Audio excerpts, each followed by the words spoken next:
Bienvenue sur Reddit, le meilleur de Reddit mais en français. N'oubliez pas de liker la vidéo et de vous abonner. Aujourd'hui, je vous lis les histoires de Redditeurs et Redditrices qui nous racontent leurs petites vengeances mesquines. La première histoire a pour titre « Le chat me pisse dessus, je fais de même ». C'est pas mon histoire, mais celle d'un pote d'université qui la racontait à toutes les personnes qui voulaient bien l'écouter. Sa copine avait même écrit un article de blog sur le sujet. Il est devenu une légende pour cette histoire dans certains groupes. Deux petits groupes, mais quand même. Bref, Jack avait emménagé avec sa copine, Jill. Jill avait un chat, Pisseur.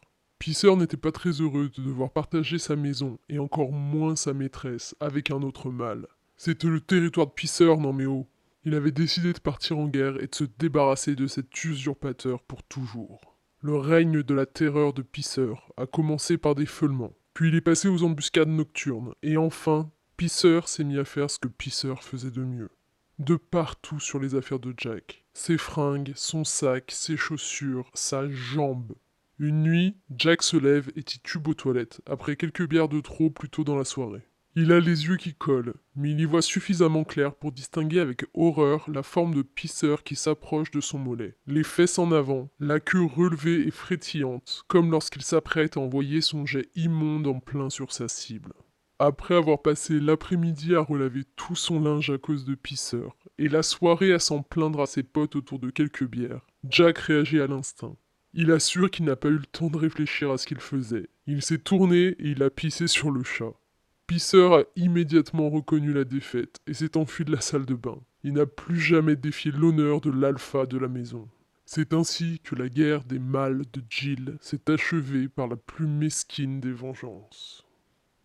L'histoire suivante a pour titre « Mon ex tente de me faire passer pour un con, retour de bâton ». Environ un an après mon divorce, mon ex-femme se comportait de manière puérile et cherchait clairement à m'emmerder. Elle essayait de me coller une mauvaise réputation à chaque fois qu'elle pouvait. Notre petit dernier jouait au baseball l'année dernière, et je me suis proposé comme coach. J'adorais ça, mais mon emploi du temps a changé. J'ai de nouvelles responsabilités au travail et je peux pas assurer la nouvelle saison. Je me suis rapproché du gars qui s'occupait des équipes, Bob, et je l'ai prévenu bien avant le début que ce serait pas possible pour moi cette année. Il était un peu déçu, mais il comprenait parfaitement la situation. Ce que je pouvais faire en revanche, c'était venir sur le terrain super tôt les samedis pour préparer, tracer les lignes, poser les bases, etc. Il était très reconnaissant pour ma proposition. Quelques semaines avant le début des premiers entraînements, il manquait malheureusement encore quelques coachs pour certaines équipes, et Bob a commencé à envoyer des mails aux parents pour demander s'il y avait des volontaires. Mon ex connaissait ma situation, mais elle s'est apparemment dit que se rendre sur le site et me désigner volontaire pour coacher serait une super manière de me ridiculiser. Donc c'est ce qu'elle a fait. Bob m'appelle, un peu confus par cette proposition. Pour accéder au site, il faut se créer un compte personnel. L'identifiant d'accès est une adresse mail. Après quelques minutes à fouiller les inscriptions du site, on se rend compte que c'est mon ex qui s'est connecté pour proposer mes services de coach. Finalement, Bob a décidé de transférer son fils dans la même équipe que le mien et de les coacher lui-même, en plus de tout ce qu'il faisait déjà. Mais il était super agacé par l'attitude de mon ex, parce qu'en plus du faux espoir, ça aurait pu mettre un beau bazar dans l'organisation s'il ne s'était pas rendu compte de ses manigances immédiatement. Et c'est là que j'ai eu mon idée de petite vengeance mesquine. Il envoie le mail officiel à tous les parents avec la liste des coachs pour les 10 équipes. Sauf que pour celle de nos enfants, au lieu de se lister lui-même comme coach, il a indiqué le nom de mon ex. Il a mis son prénom, son numéro et son adresse mail, et il a dit aux parents qu'ils auraient plus d'infos de la part des coachs. Mon ex répond à Bob pour lui signaler qu'il y a eu une erreur et que ça devrait être moi, pas elle. Mais Bob ignore le message. Il lui envoie toutes les infos dont elle aura besoin pour coacher, lui demande quand elle est dispo pour venir chercher le matériel. Il joue le jeu à fond. Après quelques jours, les parents des petits de l'équipe de mon ex commencent apparemment à la contacter pour lui demander quand seront les entraînements. Bob finit quand même par répondre à mon ex. Il fait l'idiot et lui dit qu'il ne comprend pas parce qu'elle s'est portée volontaire. C'est bien son email qui a servi à la connexion. Il sait que je suis pas volontaire parce que je l'ai prévenu que ce serait pas possible, il y a déjà plusieurs mois. Mon ex s'est retrouvée dans une situation très inconfortable. Soit elle admet ce qu'elle a fait, soit elle prétend qu'il y a eu un souci de communication entre nous. Mais tout le monde saurait très bien que c'est des conneries parce qu'on est divorcés. Elle a fini par lui répondre qu'elle ne pouvait absolument pas coacher et qu'elle ne savait pas quoi lui dire d'autre. Bob a donc envoyé un nouveau mail à tous les parents de toutes les équipes pour dire: suite au désistement du coach de l'équipe X au dernier moment, je n'ai pas d'autre choix que de les coacher moi-même, en plus de mes autres responsabilités. À l'avenir, nous attendons des coachs qui ne se portent volontaires que s'ils ont l'intention de tenir leur engagement. Il n'a pas mentionné son nom, mais tout le monde savait très bien qui c'était. Elle m'a envoyé un message quelques semaines plus tard, une fois que les entraînements ont commencé, pour me dire: ton pote est vraiment un connard de m'avoir fait ça, alors que c'était juste un souci avec le site d'inscription. Plusieurs personnes énervées sont venues me demander ce qui s'était passé, et on me regarde de travers pendant les matchs. Très plaisant à recevoir comme message. L'histoire suivante s'intitule Pas qualifié pour un job, jusqu'à ce qu'on ait besoin de lui. Ça a pris une année complète, mais cette vengeance a été très agréable. Il y a plusieurs années, mon homme, Carlos, dans la quarantaine, voulait postuler à un poste de manager dans la boîte dans laquelle il était déjà. Ça aurait été une promotion, accompagnée d'une augmentation.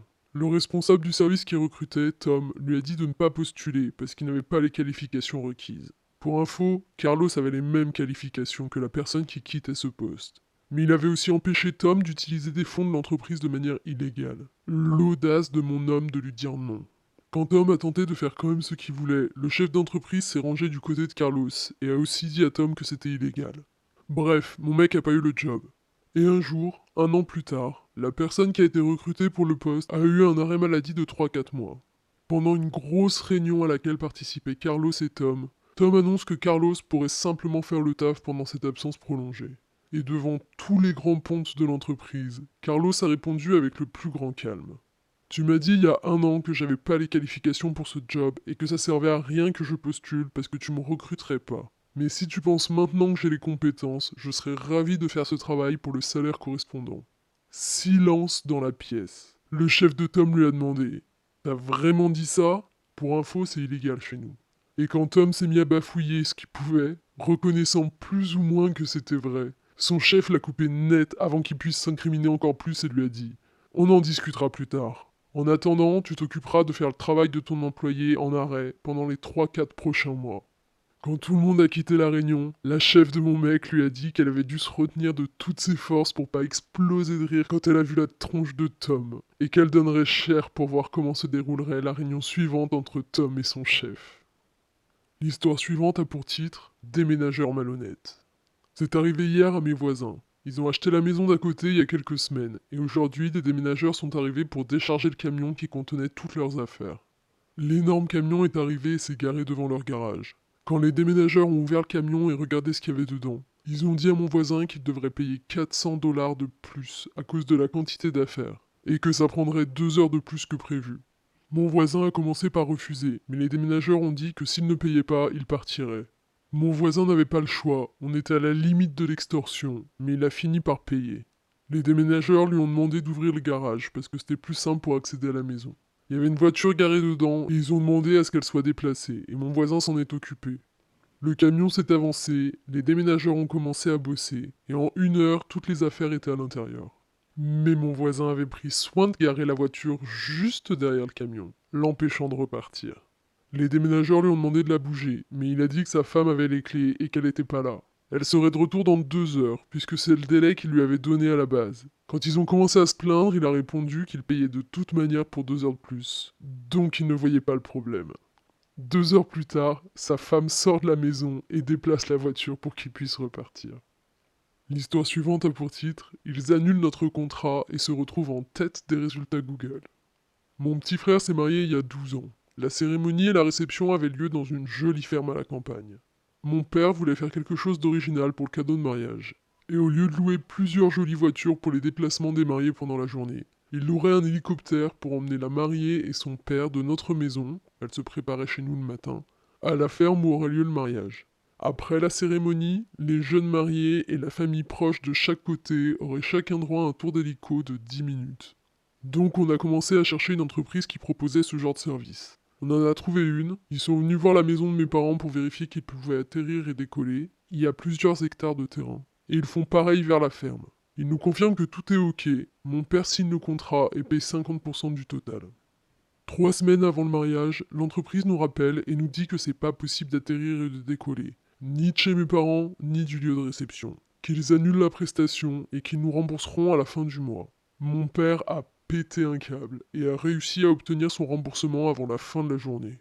Ensuite, on s'est activé comme jamais pour trouver une autre entreprise capable de faire la même chose. ceux qui courent pas les rues au milieu de nulle part dans l'Angleterre profonde.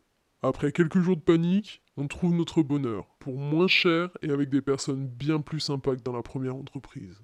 Quand on leur a expliqué ce qui s'était passé, ils nous ont dit que c'était pas la première fois qu'ils récupéraient des clients déçus de cette entreprise de cette manière. C'est là que commence ma vengeance mesquine et complètement accidentelle. À l'époque, je faisais partie d'un forum auto sur internet. Je participais souvent aux conversations. Il était pas très gros, environ 70 membres, mais c'était le nôtre. Un gars s'était chauffé à lancer ça, et il gérait son bon fonctionnement, et on lui donnait chacun 5 balles tous les ans pour répartir les coûts. Il y avait des subs pour tout type de sujet, et un espace VIP. Bref, frustré par la situation liée au mariage de mon frère, j'ai posté sur une page publique d'un sujet général.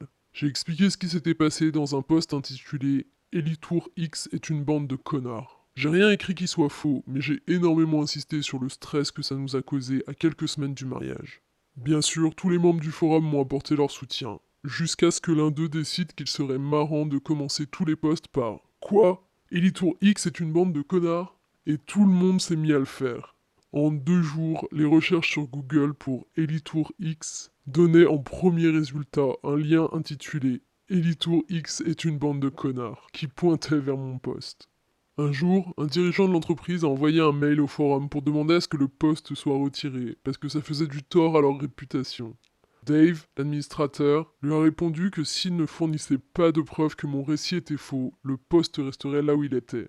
Suite à ça, Elitour X a envoyé quelques menaces d'action en justice. La réaction de Dave? Il a ajouté une bannière sur mon post qui disait Elitour X a menacé de nous faire un procès pour nous forcer à retirer cette publication. Nous leur avons demandé à de nombreuses occasions de nous transmettre des preuves que les événements décrits ici étaient faux, mais ils ne l'ont toujours pas fait.